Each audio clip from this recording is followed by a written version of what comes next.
The power of motivation.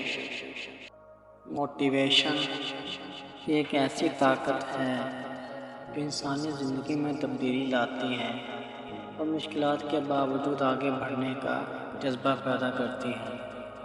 یہ ایک اندرونی قوت ہے جو کسی شخص کے ارادوں اور مقاصد کو حقیقت میں بدلنے میں مدد دیتی ہے۔ ہر انسان کے لیے محرکہ کا ذریعہ مختلف ہو سکتا ہے۔ کسی کے لیے یہ ان کے خواب، کسی کے لیے ان کا خاندان اور کسی کے لیے ان کے مذہبی یا انسانی فرائض ہو سکتے ہیں۔ محرکہ صرف کام کرنے کی ہمت کا نام نہیں، بلکہ یہ انسان کے دماغ اور دل میں وہ توانائی پیدا کرتا ہے جو اسے اپنے اہداف حاصل کرنے میں مدد دیتی ہے۔ یہ انسان کو اپنی کوششوں میں تسلسل اور ثابت قدمی کا جذبہ عطا کرتا ہے۔ محرکہ کی طاقت یہ ہے کہ یہ نہ صرف ایک شخص کو خود کو بدلنے پر اکساتی ہے بلکہ یہ دوسروں پر بھی اثر ڈالتی ہے۔ ایک متحرک انسان اپنے ارادوں اور عمل سے نہ صرف اپنے لیے بلکہ اپنے ماحول اور کمیونٹی کے لیے بھی ایک مثال بن سکتا ہے۔ زندگی میں مشکلات اور چیلنج ہر شخص کو پیش آتے ہیں، لیکن محرکہ کا فرق یہ ہے کہ یہ آپ کو یہ یقین دلاتا ہے کہ کوئی بھی رکاوٹ اتنی بڑی نہیں جو آپ کو روک سکے۔ جب انسان اپنے اندر کے جذبے اور محرکہ کو سمجھتا ہے تو وہ کچھ بھی حاصل کر سکتا ہے۔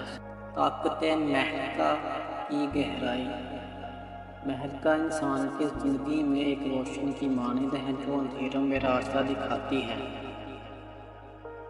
یہ وہ طاقت ہے جو ناکامی کو کامیابی میں بدلنے کا حوصلہ دیتی ہے، چاہے وہ تعلیم کا میدان ہو، پیشہ ورانہ زندگی ہو یا ذاتی مسائل۔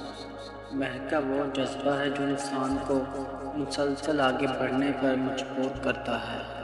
یہ محرکہ ہی ہے جو انسان کو خواب دیکھنے کی جرأت دیتا ہے، پھر ان خوابوں کو حقیقت میں بدلنے کے لیے محنت کا سبق سکھاتا ہے۔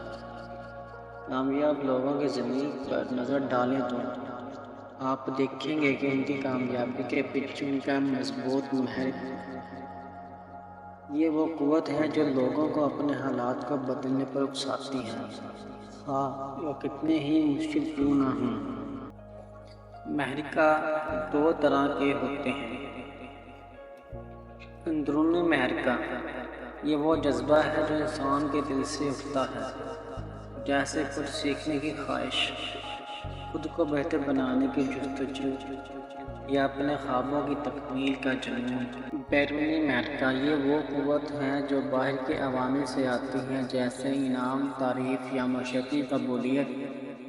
دونوں قسم کے محرکات انسان کی زندگی میں اہم کردار ادا کرتے ہیں، تاہم حقیقی تبدیلی اندرونی محرکہ سے آتی ہے، کیونکہ یہ انسان کے کردار اور سوچ کو بنیادوں سے بدل دیتا ہے۔ محرکہ کے عملی پہلو۔ اہداف کا تعین۔ محرکہ تب ہی مضبوط ہوتا ہے جب آپ کے پاس اہداف واضح ہوں، بغیر مقصد کے محرکہ کمزور ہو جاتا ہے۔ مثبت سوچ۔ محرکہ کو برقرار رکھنے کے لیے مثبت ذہنیت ضروری ہے۔ منفی خیالات انسان کو پیچھے دھکیل سکتے ہیں۔ حوصلہ افزائی۔ خود کو اور دوسروں کو حوصلہ دینا محرکہ کو بڑھاتا ہے۔ کامیابیوں کا جشن۔ چھوٹی چھوٹی کامیابیوں کو منانا محرکہ کو مضبوط کرتا ہے اور آپ کو آگے بڑھنے کی تحریک دیتا ہے۔ طاقت محرکہ کا اثر۔ جب انسان محرکہ سے بھرپور ہو تو وہ دوسروں کے لیے بھی ایک مؤثر راہ بن جاتا ہے۔ محرکہ نہ صرف انفرادی زندگی کو بدل سکتا ہے بلکہ اجتماعی طور پر معاشرے کو ترقی کی طرف گامزن کر سکتا ہے۔ یہ ایک ایسی طاقت ہے جو ناممکن کو ممکن بناتی ہے اور انسان کے اندر وہ ہمت پیدا کرتی ہے جو حالات کو چیلنج کرنے کی صلاحیت رکھتی ہے۔ اب آپ بتائیں کہ آپ کی زندگی میں وہ کون سی چیز ہے جو آپ کو آگے بڑھنے کا حوصلہ دیتی ہے؟ کیا آپ نے کبھی اپنے اندرونی جذبے کو پہچاننے کی کوشش کی ہے؟